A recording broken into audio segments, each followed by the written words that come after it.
docente alla scuola secondaria, Illustrazioni di Daria Palotti, un libro assolutamente importante, direi necessario, perché è la prima volta che si racconta ai bambini, ai ragazzi, la drammatica realtà storica delle foibe, una realtà che potremmo definire scomoda e che solo recentemente è stata riconsiderata anche attraverso l'istituzione della giornata del ricordo dedicata appunto alle vittime delle foibe, una realtà che tra l'altro è stata spesso manipolata ideologicamente. Ne parliamo ora con l'autrice, l'amica professoressa Lorella Rotondi. Buongiorno Lorella, bentornata a Radio Capodistria. Buongiorno a te Livio e a tutti gli ascoltatori. Ecco, Buongiorno. parliamo di questo tuo importante racconto, Perché la notte. Quando l'ho letto per la prima volta in manoscritto ne sono rimasto subito entusiasta, perché Lorella hai voluto parlare ai bambini e ai ragazzi delle foibe. C'è tanto coraggio e tanta onestà intellettuale in questo tuo impegnativo compito. Tu che... Livio, la prima ragione si chiama verità. Verità perché se tu conosci così bene il mondo dei fanciulli, la prima cosa che ci chiedono è sempre la verità, dei quali dobbiamo essere non solo degli affabulatori ma anche degli esempi. Anche quando le verità sono scomode, come questa verità storica, è umana. È umana. Il bambino è in un'età in cui può certamente, anzi, prenderne il sapore intero e magari con le giuste parole, con le giuste illustrazioni, io direi, si riesce a fare un discorso in piena anche verità. Ecco, questo è stato importante. Parlaci Lorella di questo tuo incontro con le foibe, con le vittime delle foibe, come molti sanno il L'incontro è fenomeno. avvenuto attraverso quella che io credevo fosse una favola che mi veniva narrata d'un viaggio, perché mi piacevano questi racconti, e questo racconto viene fatto mentre ero sulle ginocchia della nonna, perché la nonna era l'unica persona che non aveva paura di trattare questo argomento. Mia madre, che mi era più vicina come generazione, ma anche come colei che mi aveva insegnato la parola, a nominare il mondo, lo aveva completamente rimosso, perché straordinariamente era una ferita non chiusa. Oggi è ancora così, ha rifiutato la sua lingua o l'altra lingua, perché la sua lingua certamente era l'italiano, ma sapeva parlare certamente anche croato. È stata una perdita grande perché a un certo punto tutto scomparve. Ecco, quindi io di fronte al ricordo di un viaggio molto dettagliato, molto preciso, solo a volte con rabbia, ma solo a volte, di fatto mi arrivavano profumi, odori e sparizioni. Crescendo ho dovuto intanto giustificare questa bambina diventata donna che mi taceva una pagina così importante e della quale proprio a matriosca si trasmetteva il vuoto, quindi in qualche modo e incredibilmente si realizzavano delle nuove foibe del ricordo, passami questa espressione Livio, che ho dovuto colmare, che ho dovuto riempire per poterli attraversare, creare un ponte di comprensione del peso della memoria e di farne leggerezza, di farne una farfalla, di farne quello che è diciamo un assoluto assunto nei bambini, il buio, la notte ingoia anche il babbo e la mamma dopo la buonanotte, ecco perché hanno paura di addormentarsi, no? Per cui si va col peluche.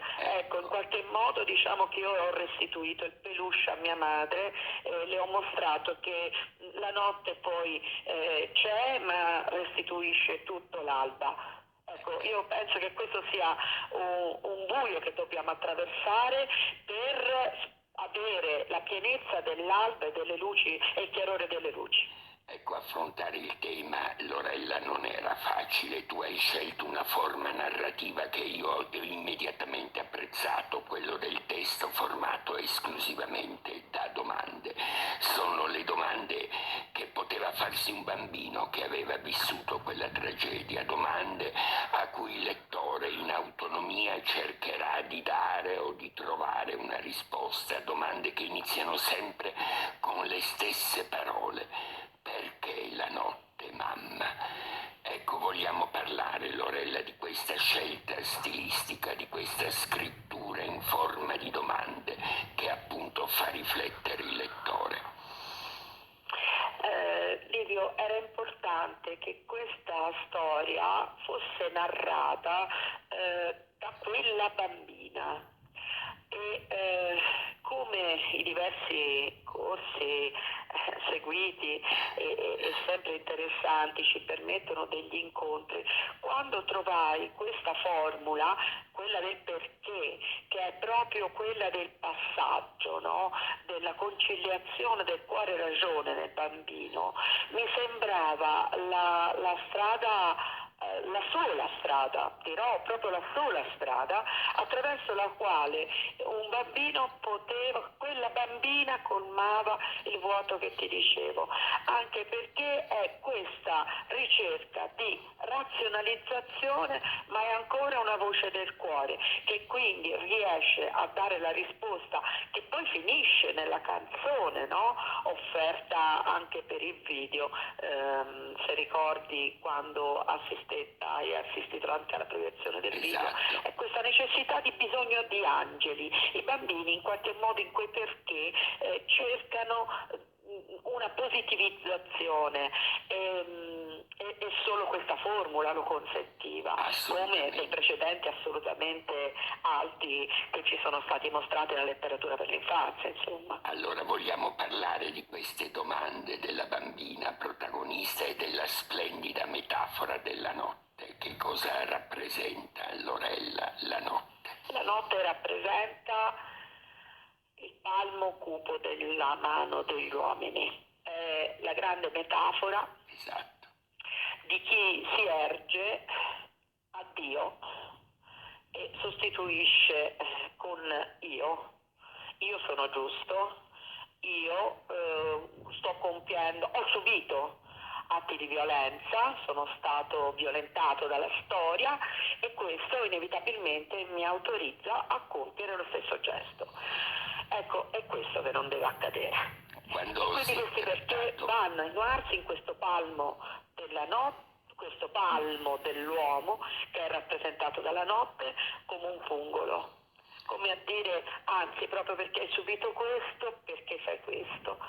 Ecco. E quando si è trattato di scegliere l'illustratore per il tuo racconto fermamente voluto Daria Palotti, artista toscana che insegna al liceo artistico, sapevo che sarebbe riuscita ad entrare nel tuo testo, a narrarne le emozioni. Basti vedere gli occhi, i visi dei bambini, della bambina, per scoprire paura, orrore, angoscia, ma anche la dolcezza, la tenerezza di un abbraccio. Vogliamo parlare di questo tuo incontro con Daria? Questo incontro con Daria, come ho detto, è una coniugazione e aver trovato il verbo, la parte principale, no? L'azione nella parola. È lei che ha potuto, innanzitutto i disegni funzionano senza il testo, il che vuol dire che veramente lei l'ha talmente assorbito che è riuscito a farne immagine, e quindi se da una parte è stata data parola a quella bambina, con lei si dà carne e sguardo e occhi e tutto quello che l'occhio e lo sguardo significano, cioè l'anima vera. E le tecniche espressive utilizzate, poi la luminosità che hanno invece questi occhi che esprimono appunto, come dicevi, tristezza e dolcezza nello stesso tempo, sono una mirabile sintesi. Daria l'ho attesa 10 anni. Daria l'ho attesa 10 anni perché era un testo molto complesso. Tutto ciò che è molto semplice è molto difficile, e tutto ciò che è metafora, il pensiero astratto, è assolutamente non rappresentabile, no? A detta di molti. Si insegna alle elementari che i nomi concreti sono quelli che stanno nei cinque sensi, quelli che si toccano, si odorano, eccetera. Qui c'era di molto odore, viene citato in questa serie, no? Iterazione dei perché, l'odore del mare che veniva lasciato, il mare laddove l'Adriatico è alto, cosa che in pochi punti, no? Della costa è in Italia, invece lì in Istria lo è ovunque praticamente. Si sentiva l'odore di bestia, l'odore del treno. Bene, Daria è riuscita a rappresentare, a disegnare, ma io direi anche a incidere proprio con le sue acquerelli al caffè, anche perché a un certo punto si ricorda l'odore della colonia del babbo e del caffè latte del mattino. Io ho avuto un'emozione fortissima e tu ne sei stato testimone. Lo sappiamo. Che cosa ti proponi, Lorella, con questo libro? Occorre, sono le tue parole conclusive, lavorare con speranza al telaio del perdono. Ecco, queste sono le parole conclusive, sono quelle che io ribadisco, Livio, le ribadisco e sono di un'attualità straordinaria, perché se l'uomo continua a pensare di rispondere alla violenza, con la violenza non c'è risoluzione, non c'è risoluzione nei nazionalismi, non c'è risoluzione in chi si erge dittatore di un giorno, perché poi veramente nella storia dell'universo ogni crudeltà dura il tempo di un giorno. Quindi anche la sofferenza inferta va meritata tanto, perché invece quella sopravvive e figlia se non ci si dà un taglio, ecco, un taglio. Grazie Lorella e tantissimi auguri per questo tuo Perché la notte, illustrazioni di Daria Palotti, Seco Edizioni Corato Bari. Livio Sossi vi saluta e vi dà appuntamento per martedì prossimo alla stessa ora. Buona settimana a tutti. I gatti hanno un giornale con tutte le